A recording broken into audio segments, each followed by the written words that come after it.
राधे राधे दोस्तों, कैसे आप सब दोस्त। हमारे YouTube चैनल पर आपका स्वागत है। हमारे इस चैनल को सब्सक्राइब कीजिएगा और हमारी इस वीडियो को लाइक, शेयर और कमेंट जरूर कीजिएगा। दोस्तों, जैसा कि आप सभी लोग जानते होंगे कि दोस्तों शारदीय नवरात्रि अभी चल रहे हैं और हमारे सनातन धर्म में नवरात्रि का महत्व जो है दोस्तों सबसे अधिक बताया जाता है। यह दोस्तों नवरात्रि का पर्व विशेष रूप से माँ देवी दुर्गा को समर्पित होता है। साल भर में कुल 4 बार नवरात्रि का पर्व मनाया जाता है। इसमें से 2 गुप्त नवरात्रि होते हैं। तो दोस्तों एक शारदीय नवरात्रि और एक चैत्र नवरात्रि। शारदीय नवरात्रि और चैत्र नवरात्रि का महत्व सबसे अधिक बताया जाता है। इन 9 दिनों में जो है दोस्तों देवी दुर्गा के 9 रूपों की अलग अलग पूजा आराधना करके उनका आशीर्वाद प्राप्त किया जाता है। और देवी दुर्गा नवरात्रि पर धरती पर विचरण करने के लिए आते हैं और अपने भक्तों की सारी परेशानियों को दूर करते हैं।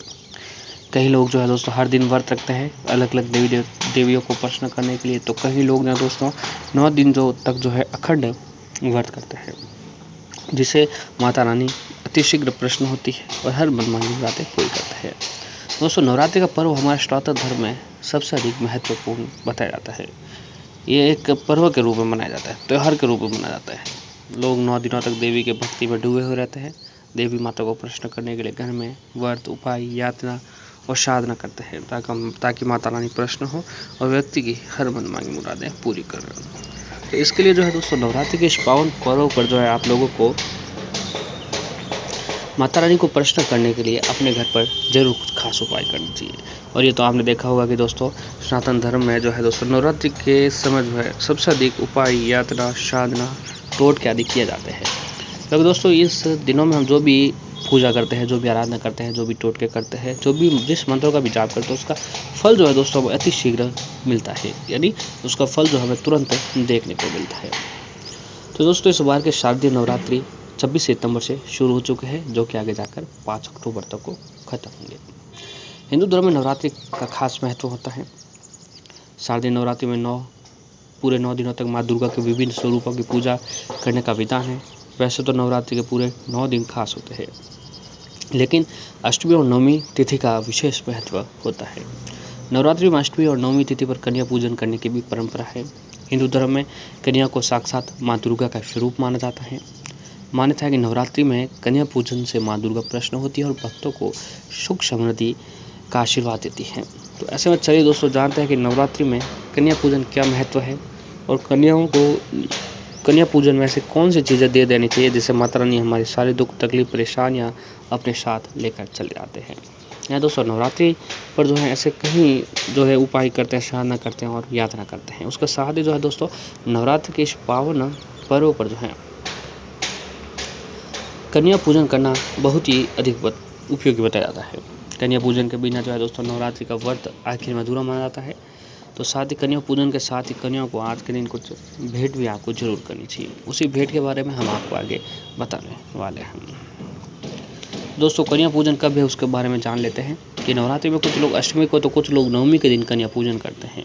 यदि आप अष्टमी के दिन कन्या पूजन करते हैं तो अष्टमी तिथि की शुरुआत 2 अक्टूबर 2022 को शाम 6:50 से हो रही है। वही तिथि समाप्त जो है दोस्तों 3 अक्टूबर 2022 को शाम 4:40 पर हो जाएगी।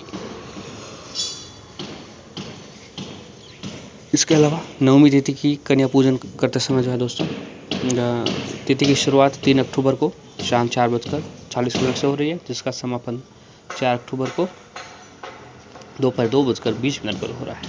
ऐसे में जो है दोस्तों 3 या फिर 4 अक्टूबर को अष्टमी या फिर नवमी के दिन जो है आप कन्या पूजन कर सकते हैं। अब आइए दोस्तों जानते हैं कन्या पूजन का महत्व क्या है। तो कन्या पूजन का महत्व क्या है कि दोस्तों कन्याओं को साक्षात माँ दुर्गा का स्वरूप माना जाता है। कहा जाता है कि कन्या पूजन के बिना नवरात्रि का फल नहीं मिलता है। कन्या पूजन से माँ दुर्गा की विशेष कृपा प्राप्त होती है। इससे माता रानी प्रसन्न होती है और सुख, शांति, समृद्धि का आशीर्वाद देती है। 2 वर्ष से लेकर 10 वर्ष तक कन्याओं को पूजन करने से अलग अलग फलों की प्राप्ति होती है। जी हाँ दोस्तों, तो आपको इन दिनों में जो है दोस्तों कन्या पूजन जरूर करना चाहिए। बिना कन्या पूजन के जो है हमारी पूजा जो है अधूरी मानी जाती है। तो कन्या पूजन 2 वर्ष से लेकर 12 वर्ष की जो छोटी बच्ची होती है उनको अपने घर पर बुलाना चाहिए। उनको भोजन आदि खिलाना चाहिए, हलवा, पूरी सब्जी, चने की सब्जी, ये सारी चीज़ें आपको माता रानी को भोग लगा कर फिर जो है दोस्तों कन्याओं को जरूर खिलानी चाहिए। अब कन्याओं को इन दिनों में कौन सी चीज़ें दे देनी चाहिए उसके बारे में आइए जान लेते हैं। जहाँ कन्याओं को भेंट भी करना बहुत ही ज़रूरी बताया जाता है, तो आइए दोस्तों कन्याओं को कौन सी चीज़ें जो है भेंट देनी चाहिए उसके बारे में जान लेते हैं। सबसे पहला जो है दोस्तों लाल वस्त्र। जी हाँ दोस्तों, नवरात्रि में होने वाली पूजा में माँ को लाल वस्त्र चढ़ाया जाता है, क्योंकि ये रंग मैया रानी को बहुत ही प्रिय होता है। क्योंकि ये रंग माता रानी का सबसे प्रिय रंग होता है और कन्या पूजन में उपहार के रूप में कन्या को लाल वस्त्र जरूर भेंट करें। लाल रंग का यह वस्त्र चुनरी या रुमाल आदि के रूप में हो सकता है। लाल रंग वृद्धि का प्रतीक माना जाता है। इसके दान से आपके कुंडली में ग्रह भी मजबूत होते हैं। दोस्तों, घर पर जब कन्या आए भोजन करें, कन्या पूजन के बाद जो है उन्हें आपको लाल रंग के वस्त्र दान जरूर करें। ये नवरात्रि के किसी भी दिन आप दे सकते हैं। अति उत्तम उस समय होगा जब आप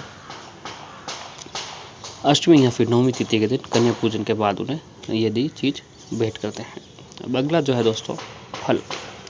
तो फल देना भी बहुत ही उपयोगी बताया जाता है। फल में आप कोई भी चीज़ दे सकते हैं, लेकिन दोस्तों विशेष रूप से कन्या भोज में कन्या को फल जरूर देना चाहिए।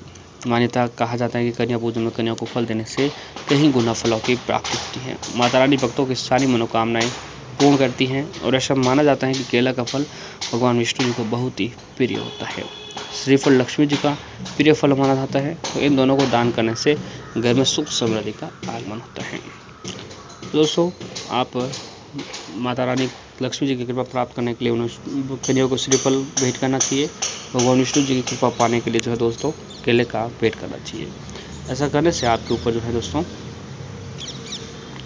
माता लक्ष्मी, भगवान विष्णु और देवी दुर्गा की कृपा आपके ऊपर अति शीघ्र बने रहती है। अब अगली चीज़ जो है दोस्तों मिठाई। कन्या भोजन के लिए आपको कम से कम एक मिठाई भी शामिल जरूर करनी चाहिए। अगर किसी वजह से आप मिष्ठान शामिल नहीं कर पा रहे हैं तो घर में साफ सुथरे ढंग से बनाया हुआ सूजी या फिर आटे का हलवा भी आप माता रानी को भोग लगाकर कन्याओं को खिला सकते हैं। ऐसा करने से आपके गुरु की मजबूती बढ़ती है और माँ भगवती जी की कृपा आपके ऊपर बनी रहती है। तो दोस्तों, आप आज का दिन कन्याओं को अपने घर पर बुलाकर मिठाई का माता रानी को भोग लगाएं और फिर कन्याओं को जो है मिठाई जरूर आज के दिन भेंट करनी चाहिए। ऐसा करने से जो है दोस्तों माता रानी की आपके ऊपर विशेष कृपा बनती है, मजबूत रिश्ते बनते हैं, घर में धन दौलत की प्राप्ति होती है और माँ भगवती आपसे प्रसन्न होते हैं। अब अगला जो है दोस्तों श्रृंगार। नवरात्रि में कन्या भोजन के बाद कन्या को श्रृंगार की सामग्री आप उपहार रूपी दे सकते हैं। ये श्रृंगार सामग्री पहले माता रानी को अर्पित करनी चाहिए, उसके बाद छोटी कन्याओं को बांट देनी चाहिए। मान्यता है कि कन्याओं द्वारा ग्रहण की गई श्रृंगार सामग्री सीधे माता के द्वारा स्वीकार की जाती है। दोस्तों, श्रृंगार की सामग्री जो है माता रानी को बहुत ही प्रिय होती है। माता रानी को प्रिय होती है और जो है दोस्तों छोटी कन्याओं को जो है बहुत ही प्रिय होती है।